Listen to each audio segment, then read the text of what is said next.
اور حضرت حسن بصری کے اسی دور میں ایک نوجوان ایسا تھا ایک گناہگار شخص کا واقعہ ہے۔ اب ویڈیو کو آپ لاسٹ تک ضرور دیکھیے۔ جو بہت زیادہ گناہ کرتا تھا، بہت زیادہ گناہ میں آمادہ تھا۔ گھر والے منع کرتے تھے لیکن باز نہیں آتا تھا۔ ہمارے یہاں بھی ایسے لوگ ہوتے ہیں کہ گھر میں بگڑ جاتے ہیں اور گھر والے انہیں لاکھ سمجھانے کی کوشش کرتے ہیں لیکن سمجھتے نہیں ہیں وہ لوگ۔ پھر جب انہیں توفیق ہوتی ہے تو پھر وہ گناہوں سے توبہ کرتے ہیں، اللہ رب العزت کی بارگاہ میں آتے ہیں۔ تو حضرت حسن بصری کے دور میں وہ نوجوان گناہ پہ گناہ کرتا تھا، گناہ پہ گناہ کرتا تھا۔ تو ایک دن ایسا ہوا کہ اس کی طبیعت خراب ہو گئی۔ اچھا، ہمارے نوجوان توبہ بھی تبھی کرتے ہیں جب کوئی مشکل آ جاتی ہے۔ جب کوئی مشکل آتی ہے تو فوراً توبہ کرتے ہیں، جب مشکل ٹل جاتی ہے تو پھر وہی گناہ پہ گناہ شروع ہو جاتے ہیں۔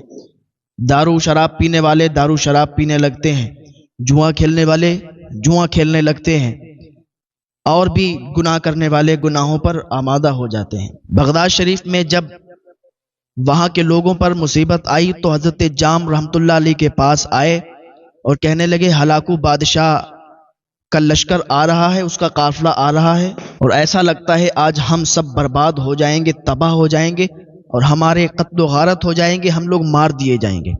حضرت جام رحمۃ اللہ علیہ نے اپنا کاسا، اپنا کٹورا پلٹا تو پورے کے پورا بغداد چھپ گیا۔ پورا کا پورا بغداد ایک کاسے میں، کٹورے میں سما گیا۔ ہلاکو کا جو لشکر آیا ہوا تھا، ہلاکو کے جو لوگ آئے ہوئے تھے، بغداد کو ڈھونڈتے رہے لیکن بغداد نظر نہیں آیا۔ اللہ کے ولی کی طاقت یہ تھی کہ ایک کٹورے کے اندر پورا بغداد سما گیا، پورا بغداد انہوں نے کٹورے کے اندر لا دیا۔ وہ لوگ تلاش کرتے رہے لیکن انہیں نظر نہیں آیا۔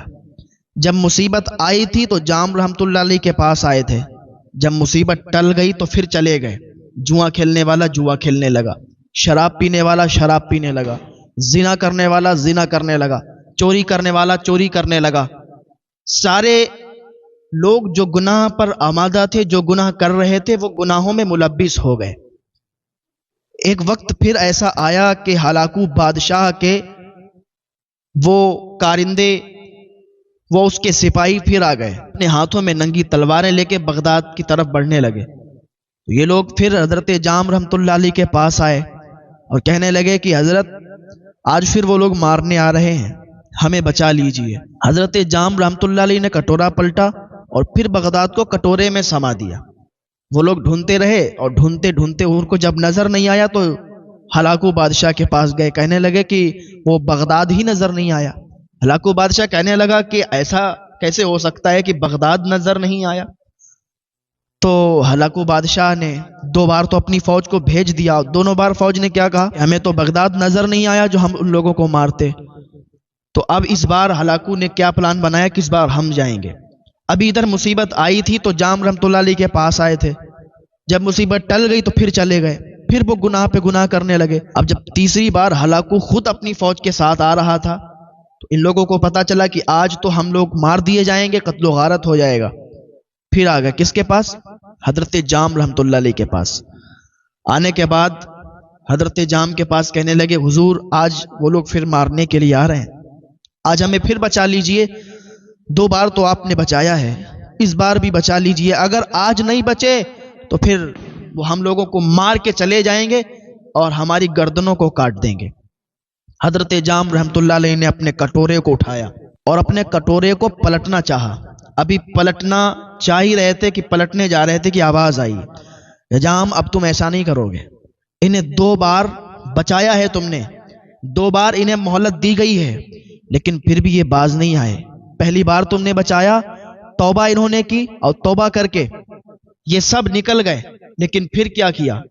پھر یہ گناہ پر گناہ کرنے لگے، پھر گناہ میں آمادہ ہو گئے، گناہ میں ملبس ہو گئے۔ دوبارہ تم نے بچایا، پھر یہ گناہ کرنے لگے۔ جب تم بچا رہے تھے تب یہ توبہ کر کے تمہارے پاس آ جاتے، اور جب مصیبت ٹل جاتی تھی تو یہ چلے جاتے تھے، پھر گناہ کرتے تھے۔